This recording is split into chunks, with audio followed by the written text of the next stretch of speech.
So we got the adjustable track bar installed. Still haven't test drove it, but time for the next thing. What I'm going to do next, I'm going to be installing a toggle switch for this fan. Then that way I can turn it on whenever I want, pretty much. Right now it's been disconnected because it's cold out, and main goal is, since I installed that 180 degree Mishimoto thermostat, my heat ain't blowing out like it was, because typically it would ride just a hair under 210, right at 210. So my goal is to get that toggle switch hooked up to the fan, and then I'm probably going to put a piece of cardboard up here to restrict some of the airflow that's going through the radiator. That way the engine heats up a little bit more than what it is. So further ado, I'm going to show you the tools and what you need to do to install the toggle switch on your electric fan. Okay, so here are some basic tools that you're going to need. You're going to need some connectors. I'm going to use these because it is going to be inside the cab of the vehicle. I got some 16 gauge wire. So that looks about what's originally on the fan itself. Got a heavy duty toggle switch. Got a fusible link. Got my wire crimps, which I really don't need them.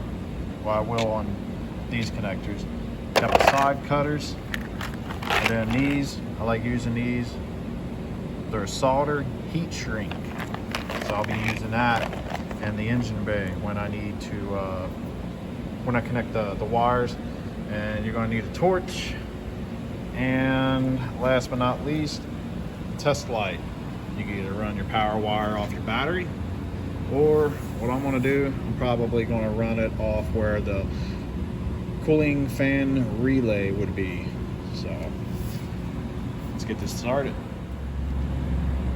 Okay, I don't know if I mentioned the test light, but get your test light.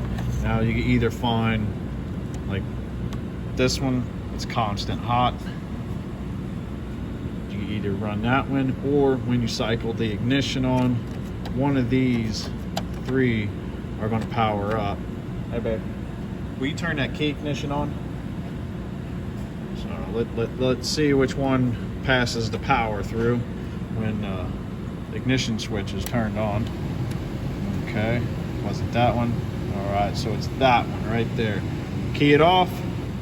All right, so what I might do, so it's not constant power all the time, I'm gonna tap into that one right there.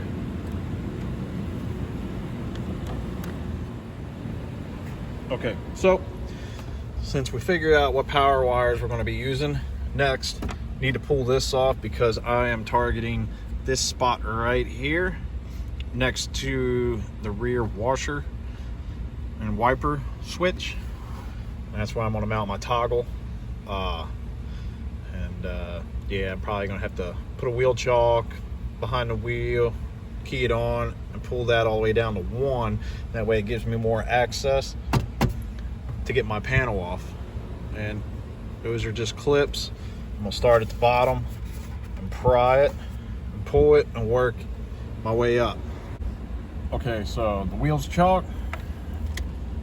Gonna key it on, put on the brake, slide that down, turn the ignition off.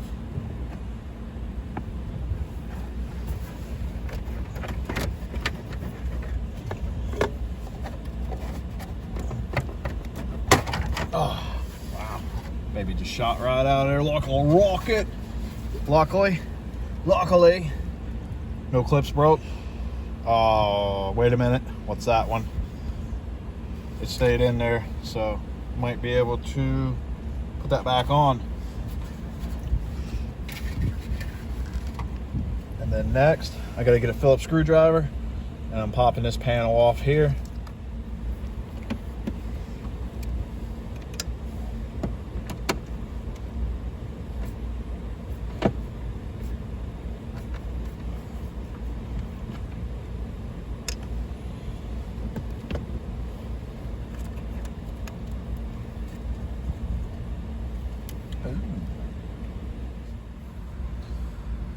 So I unplugged all the pigtails without breaking anything. Luckily, that's amazing. And this is actually, it's just a dummy plug. You guys probably can't see it, but there's nothing in there. So what I might do, I might cut this out, get it flush, and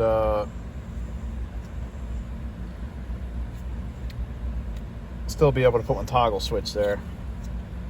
But I am just trying to observe and look and see how I'm going to go about cutting this thing out. So let me figure that out, and then when I get it cut out and the hole drilled, I'll bring you back and show you. Okay, so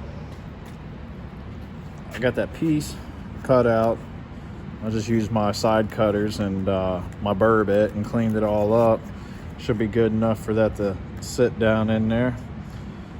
But next, I'm gonna center drill a hole there. That way I get my toggle switch on there and I can start running my wiring.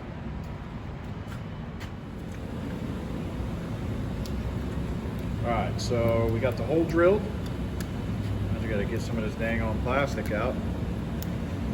And see how it's gonna look. Alright. Yep. So, should be pretty cool. I just got to take this nut off and get my plate off for the on-off, and get this in there and start running the wiring. Alright guys, so I got the wires ran in there to where it's going to hook up to the toggle switch. I'll crimp this guy.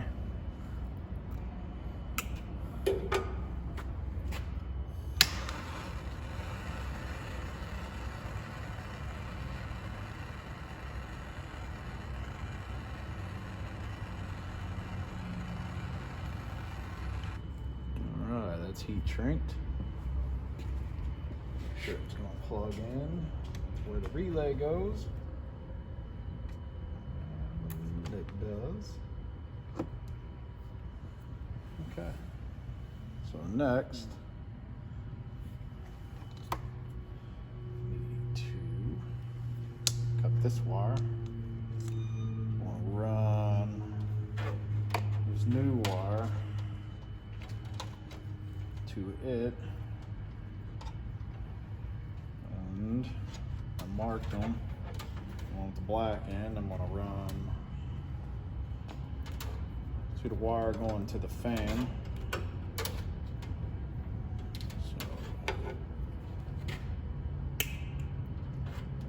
That. Let's go. Cut that.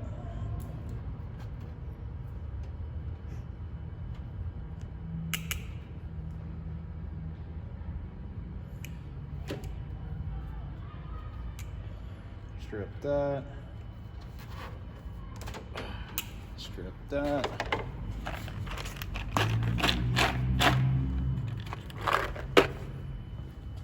This, I'll slide it over, make a V, put your wires,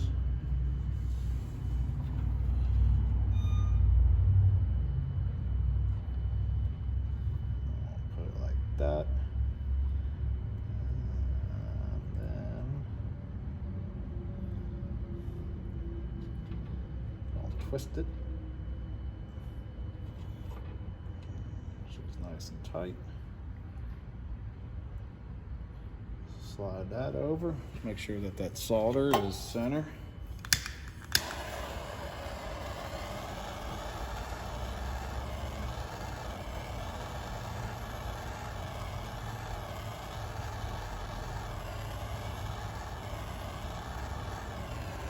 Get it to where it's starting to melt.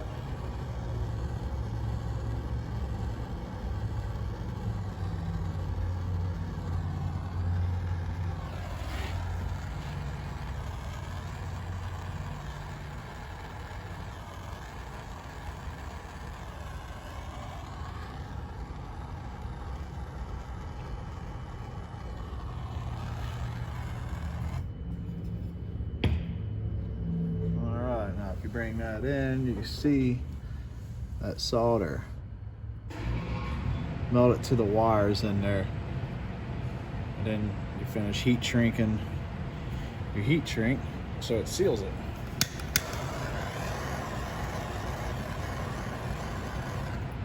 Only reason why I like these, not only because of the solder, you don't have to crimp it. Sometimes when you crimp it, if you don't use the right tool, it'll put a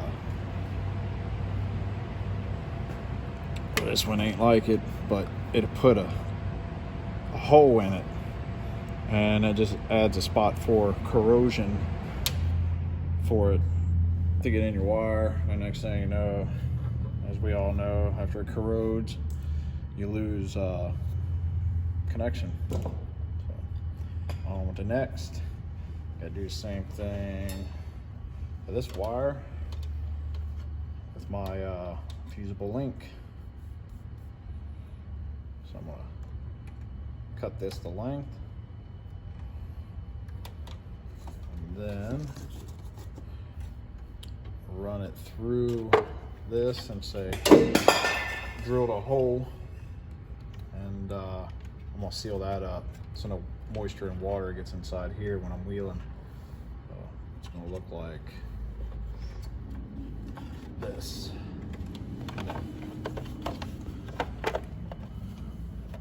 Connect that, some Permatex around that hole, and it should seal it up. So next.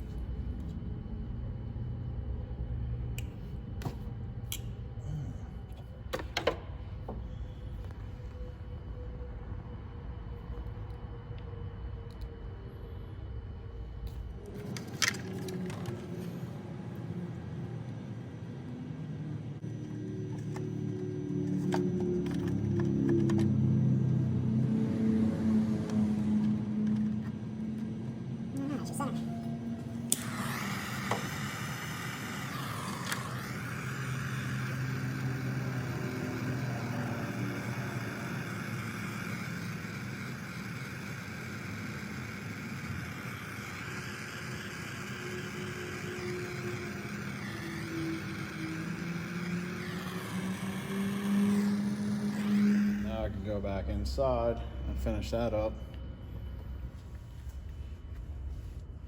All right, so all the wirings ran. It's all connected. It's zip tied underneath the dash. Still got to tidy it up underneath the hood. I need to go get a 30 amp fuse, 10 amp. It didn't work. It was too much for that little 10 amp. So I just put a jumper wire in it, and yeah, she's on.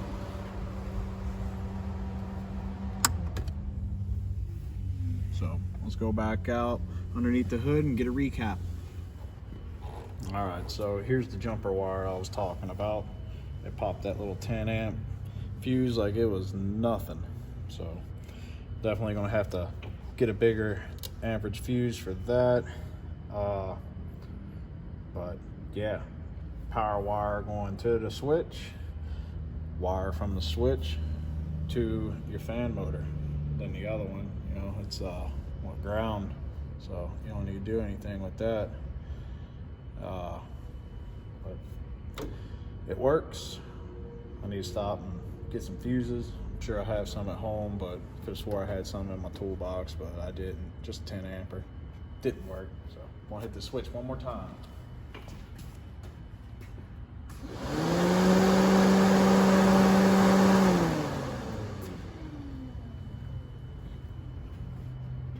Alright guys, so that's it for this video. I'm gonna go ahead and get that center piece put back in, popped in, finish zip tying up this wiring, and yeah, that's about all I can do until I get that fuse popped in there. But hopefully you guys learned something. I would recommend doing it that way. When I got this Jeep, it was just ran here. So when you key it on, the fan ran constantly, and I didn't need to run constantly. All right guys, so if you found the video helpful, make sure you hit that thumbs up button, hit that subscribe button, hit that bell for notifications, and hopefully you guys learned something, and I'll catch you on the next one.